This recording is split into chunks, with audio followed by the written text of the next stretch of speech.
हिंदू पंचांग के अनुसार सावन के महीने में कई व्रत और त्योहार पड़ते हैं। इनमें से एक नाग पंचमी है। श्रावण मास के शुक्ल पक्ष की पंचमी तिथि को नाग पंचमी मनाई जाती है। ये दिन पूर्ण रूप से नाग देवता को समर्पित है। मान्यता है कि नाग पंचमी के दिन नाग देवता की पूजा करने से सभी मनोकामनाएं पूर्ण होती हैं। पौराणिक काल से ही सांपों को देवताओं की तरह पूजा जाता है। नाग की पूजा करने से सांपों के डसने का भय समाप्त हो जाता है।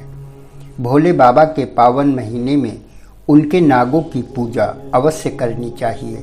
नमस्कार, हमारे चैनल सनातन ज्ञान में आपका स्वागत है। आज हम बताएंगे नाग पंचमी की तिथि, पूजन विधि और महत्व के बारे में। कैसे हुई सर्पों की उत्पत्ति, नागों को क्यों प्रिय है नाग पंचमी, नागों द्वारा क्या वरदान दिया गया। भविष्य पुराण के अनुसार महर्षि कश्यप की कई पत्नियां थीं, जिनमें से एक का नाम कद्रु और दूसरी का नाम विनीता था। एक बार महर्षि कश्यप अपनी पत्नी कद्रु से प्रसन्न होकर उन्हें तेजस्वी नागों की माता बनने का वरदान दिया।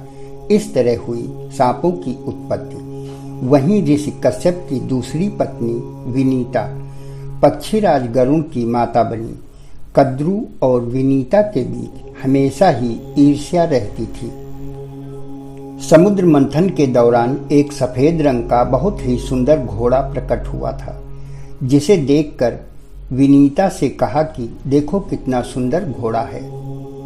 कद्रु विनीता को नीचा दिखाना चाहती थी। कद्रु बोली, इस घोड़े की पूंछ पर सभी नाग लिपट जाएं, जिससे इसकी पूंछ काली दिखाई दे। नागों ने ऐसा करने से मना कर दिया और कहा कि हम सत्य के मार्ग पर चलेंगे। इससे क्रोधित होकर कद्रु ने अपने पुत्रों को ही श्राप दे दिया। उन्होंने कहा कि पांडव वंश के राजा जन्मेजय होंगे, जो नागों का संपूर्ण नाश कर देंगे। श्राप मिलने के बाद नागपुत्र दुखी हुए और वह वासुकी नाग को आगे करके ब्रह्मा जी के पास पहुंचे। ब्रह्मा जी बोले, चिंता मत करो, तुम्हारी एक बहन होगी जरत्कारु। उसका विवाह जरत्कारु नाम के ऋषि से ही होगा। इन दोनों से आस्तिक नाम का पुत्र उत्पन्न होगा। वह इस यज्ञ को रोकेगा और नागों की रक्षा करेगा। जिसे सुनकर नाग बहुत प्रसन्न हुए। समय आने पर राजा जन्मेजय ने राजा परीक्षित की सर्प द्वारा मृत्यु होने पर नागवंश का नाश करने के लिए सर्पमेघ यज्ञ का आयोजन किया। इस यज्ञ में लाखों करोड़ों नाग जलकर भस्म हो गए। जब आस्तिक मुनि वहां पहुंचे और उन्होंने नाग यज्ञ को रुकवाया और नागों के ऊपर ठंडा दूध डाला, जिससे नागों के शरीर को ठंडक मिली। साथ ही धान का लावा रखा, जिससे नागों का जीवन बच गया।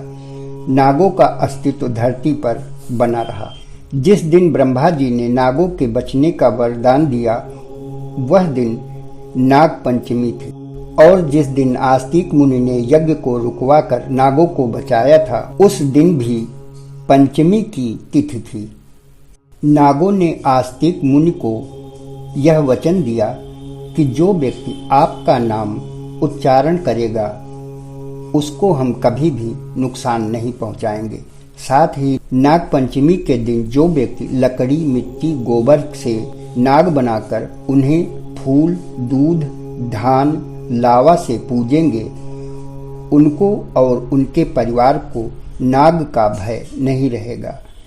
इस तरह नाग पंचमी व्रत पूजा की शुरुआत हुई और नागों को पंचमी तिथि प्रिय हुई। श्रावण मास के शुक्ल पक्ष की तिथि 2 अगस्त 2022 के दिन पड़ रही है। ऐसे में इस बार नाग पंचमी 2 अगस्त को मनाई जाएगी। नाग पंचमी तिथि की शुरुआत 2 अगस्त सुबह 5:13 से होगी। नाग पंचमी की तिथि समाप्ति 3 अगस्त सुबह 5:41 पर नाग पंचमी पूजा का शुभ मुहूर्त 2 अगस्त सुबह 5:43 से शुरू होकर 8:25 तक पूजा की जा सकती है।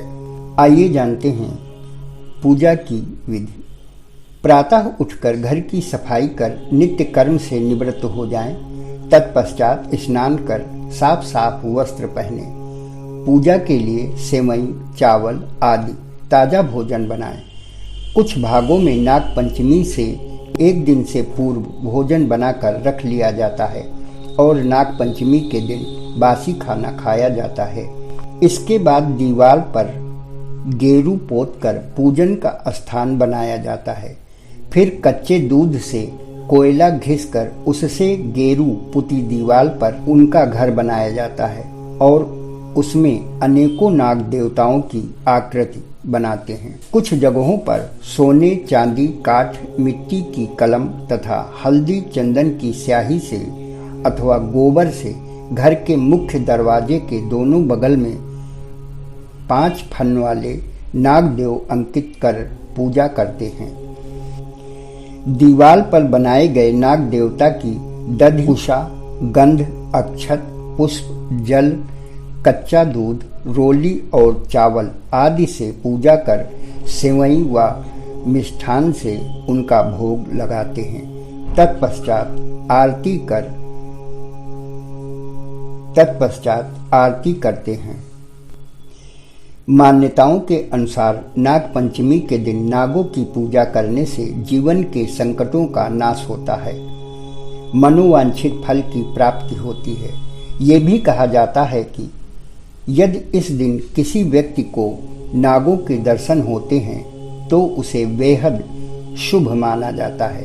इस दिन सांपों को दूध से स्नान और दूध पिलाने से अक्षय पुण्य की प्राप्ति होती है।